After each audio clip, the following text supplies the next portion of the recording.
When I first started sharing my art publicly, it felt experimental. You can see a lot of people out there doing so well, like their styles, their techniques, their commitments. It just feels like you have so much to meet up to, a lot to live up to as an artist, seeing what other people are doing. So I wasn't really grounded. I felt scattered all over the place. And you can observe this from my early paintings from last year. It seems like my style was constantly fluctuating from one style or color palette to the other. But eventually, I've been able to gradually fall into rhythm with my authentic visual voice and expression.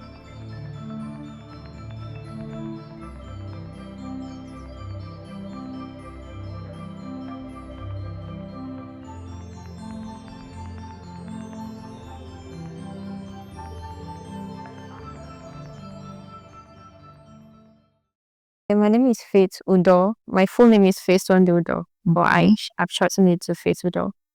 I'm from Itu local government area, Akwa Ibom State, Nigeria. I started painting since early childhood. I think I was literally born an artist. That's nice. I've been experimenting with colors for the longest time, as far back as I can remember.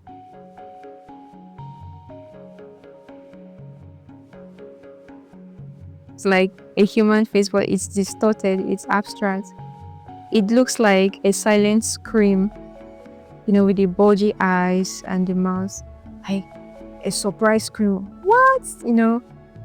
I was just playing around with this, There's nothing very deeply meaningful about it. It was just me having fun, experimenting, and this is the result of that.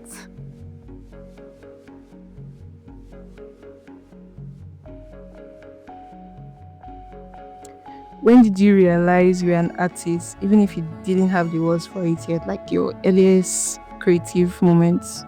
My earliest creative moment started in school, I think. Yeah, in school. I was one of those kids who would make drawings at the back of my exercise book. I'll get scolded for it, but I just couldn't stop. I couldn't stop. There was this, should I call it a trend in school then, where everybody was drawing action characters, and I was also so into it. I kept painting, I kept drawing. At some point, I started buying myself crayons. Yeah, with my pocket money, I'll buy crayons just to experiment with colors. I'll draw on the sand because it was like the easiest way to clean out mistakes. Yeah, and since childhood, I've been an artist. I've been quite big on the creative side. This painting, I participated in an exhibition, a group exhibition last year, during I think around July. So the theme of the exhibition was cultural rebirth, about bringing back our culture. This is a product of a collaboration with other artists. We were asked to work on projects that highlights our culture as Akwa Ibomites. So I came up with this idea where the elderly man from the older generation is passing down stories from the past to the newer generation, a circle that will keep repeating itself in order to preserve our culture. And this light right here, like moonlight, it symbolizes the illumination when we get to understand the way things are done and why they are done and how we communicate it to the generations that come afterward. And there's like a hidden elements here. There's a tortoise, which is like, the tortoise is like always the main character in folk tales, the tortoise and the lion and all of that. And it symbolizes wisdom. What's the inspiration of this work like? What's the story behind this artwork? So the title of this work is Where Flowers Bloom. Wow. So the idea is I'm going to have some impressions of flowers here. Okay. And there's a flower vase right behind her here. So the idea behind this work is that you can bloom wherever you are. The popular saying that you can start with what you have, Yeah. with where you are. Yeah. So that's exactly what inspired this painting. You can start with what you have. You don't need to reach out for more in order to, create value and live a meaningful, purposeful life. You can look within yourself. There's so much treasure inside of us that we can bloom with if only we pay attention to who we really are and what's, the endless potentials we have in us and what we can achieve with that. The part of my identity that is most visible in my art is the observant, the listener, the curious person part of me, the introspective person. And I feel like this has been greatly influenced with my upbringing. Okay. I grew up in a family where, as the first child, and also someone who happens to be the first daughter, you're expected to observe. My mother would say, keep your eyes on the ground. Your eyes should not be up. Put your eyes down and pay attention to what is happening around you. So that way I was able to understand and relate with people without saying a lot. And I was also like on the quiet side. Okay. Yeah, on the quiet side. So that's the part of my identity that is most present, as I have these paintings of characters that are like just owning the space without speaking, without being in actions, having wild gestures. So been, I've grown up to understand human emotions to that extent. And the part of me that is not really present in my work, identity is, this is a side of me that only people in my inner circle get to see, the goofy, the talkative and loud part of me, which is like, I think that's 35% of who I am. I'm more of the quiet and observant.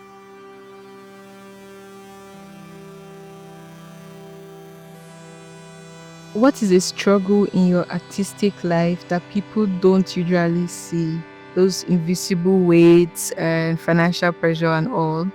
Okay, so the common struggle with being an artist is that, contrary to popular belief, we do not rely on passion all the time. Every profession, every course worth pursuing is followed by discipline, right?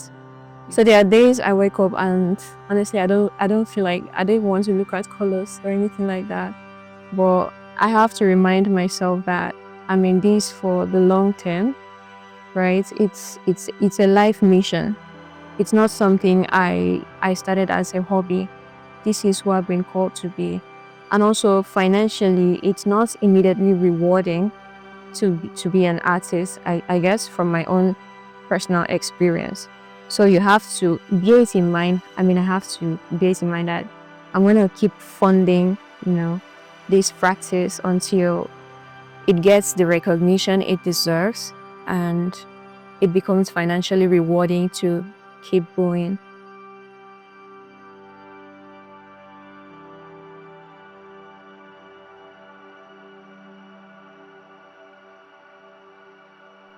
Which artist do you return to when you feel stuck or unsure? Like an artist that grounds you or reminds you or probably even challenges you. Okay, first I want to start with God being the blueprint for creation. Exactly. He's the master creator, so I feel inspired. I go back to the things he has made, the birds, the sky, the colors around me and all of that. But coming down to humans, I have a contemporary, like four contemporary artists I look up to. Two of them being people I have actually studied with in school for my departments. One of them is Onyeme Edit. You can look him up on Instagram. Alright. Yeah, he's really good. And this is someone who has actively influenced my journey as an artist.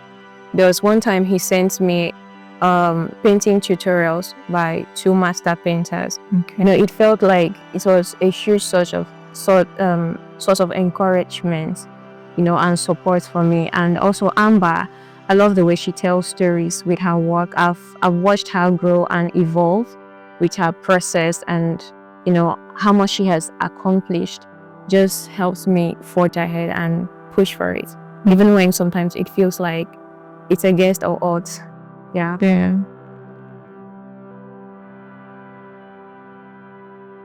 This is a painting of how I was feeling at the moment. I was going through a phase of confusion and anger and pain, and I needed an outlet for my emotions, which is what led to this painting.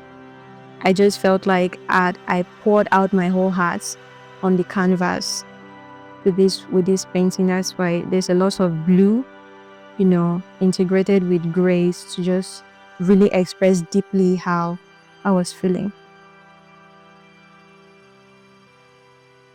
The first feeling I want people to have is this feeling of comfort. Okay. I want you to feel calm and relaxed and in a safe space when you look at my painting. And this is something that it's like a review from people who have observed my journey. People randomly telling me, I love your work. It feels so relaxing. So that's like successful. It makes my works a success. Yeah. And I want people to look into themselves, come to a place of self-awareness and alignment with who they are, accept those emotions that they probably feel are not that significant or relevant, like the joy, sadness, grief, love, comfort, and all of that. And the question I would like them to ask is, like a general question: where is humanity going? Are we leaving behind human emotion? I mean, we live in the age of AI. The machines are taking over for real. Right. You can see the trend where people have made best friends and spouses all with AI programs. These are not human beings. Where is humanity headed? So these are the questions I love people to ask when they look at my work. If you notice in my paintings, you notice there is always texture present in my work. I achieved this using the palette knife to apply the colors to the surface or to the part of the painting I want the texture on. The reason being that, texture is like an expression of the raw emotions embedded in the painting that I'm working on. It's present in all of my works. It's that rawness, that imperfection that, makes us who we are, that makes us human. So that's why there's like always texture somewhere in my work. This painting is actually inspired by something I personally went through during COVID. So at the time I had an opportunity. It was a life-changing opportunity. This was late 2019, but for some reason things didn't work out as planned. So I realized recently I had silently carried that, pain with me all through. And I was just asking myself, why not just let this thing go? Why not just, you don't have to carry this wound, this scar with you and, have the same expectations for other opportunities. That feeling that you might get disappointed, things will not work out. So I'm trying to convey, the feeling of struggling to let go of something and also asking yourself, is it worth holding on to? Are these things worth holding on to? It's about the past, the present, and where you're going to in future. Do you want to, walk with this baggage through your life or just drop it and, experience freedom from it?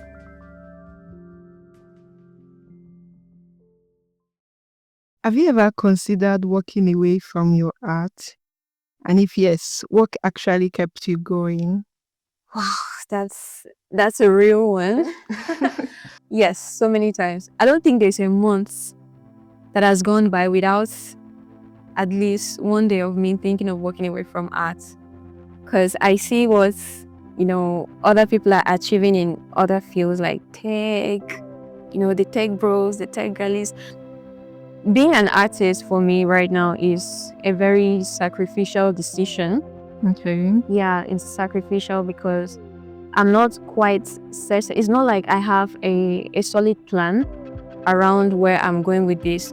But I have this feeling, I know in my heart that I'm on the right path. Yes. Yeah, and that is what keeps me going. I've been called to do this and I'm going to do it regardless of, anything.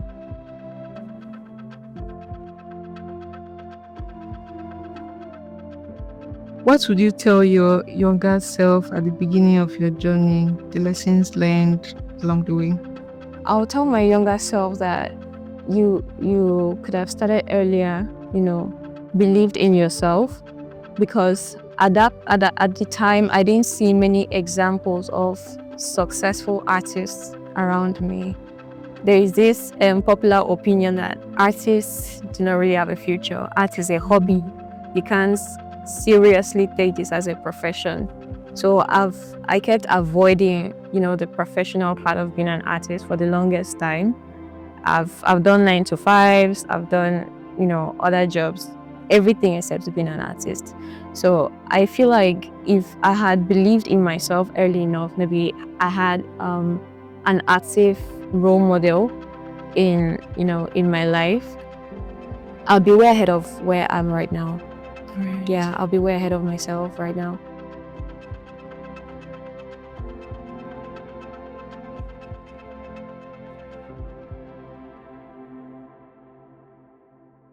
So in future conversations around arts and culture, I would love my work to argue that art doesn't necessarily need to be loud, controversial, and immediately, glaring.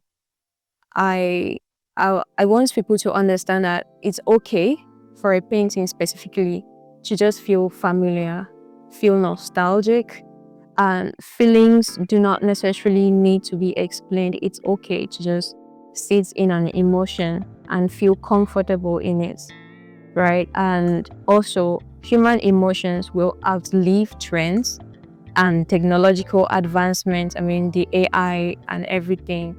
People we are slowly losing real human connections. You would have people have a hangout or go on a date and everybody's on their phones. We need to bring back the humanity where we have real conversations, share in collective human experiences with our emotions, and also that emotions and human feelings, this is a universal language that transcends culture or socio-economic background. It transcends religion. What I feel here in Nigeria, in my economic class, and in my faith and whatever, can also resonate with somebody in a different cultural setting entirely. So human emotions are universal. It's a universal language. It's a necessary part of our human existence. It's a truth we carry. It's the holistic essence of being human in the first place. Actually, something quite symbolic about the cross pendant in all of my works. It's a very consistent visual element in my paintings. It symbolizes my faith. I'm a believer, and I feel like God is ever present in everything I do, in humanity, everything we are going through and everything we're going to become. He's not limited by time. My paintings are created around the theme of time, memory, nostalgia, calmness.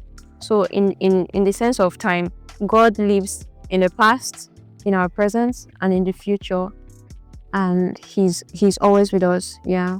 So this is like a spiritual part of my life that is consistent in my work. What excites you about continuing this journey? Your motivation for the future? All right, what excites me about this journey? I want to start with the hard parts, the realistic parts where I might not immediately get the kind of result that I want. And let's say financially, it might not be immediately rewarding. So I'm interested in seeing how I'm excited to see how I can overcome these challenges and obstacles that I might encounter on my journey as an artist, and the way it will help me evolve as a person, shape my mindset and build character. I'm also excited about, the endless possibilities, collaborations, exhibitions, and also about the community I'll be able to build around my art, meeting people of like minds, and also how my art will impact, people globally beyond myself.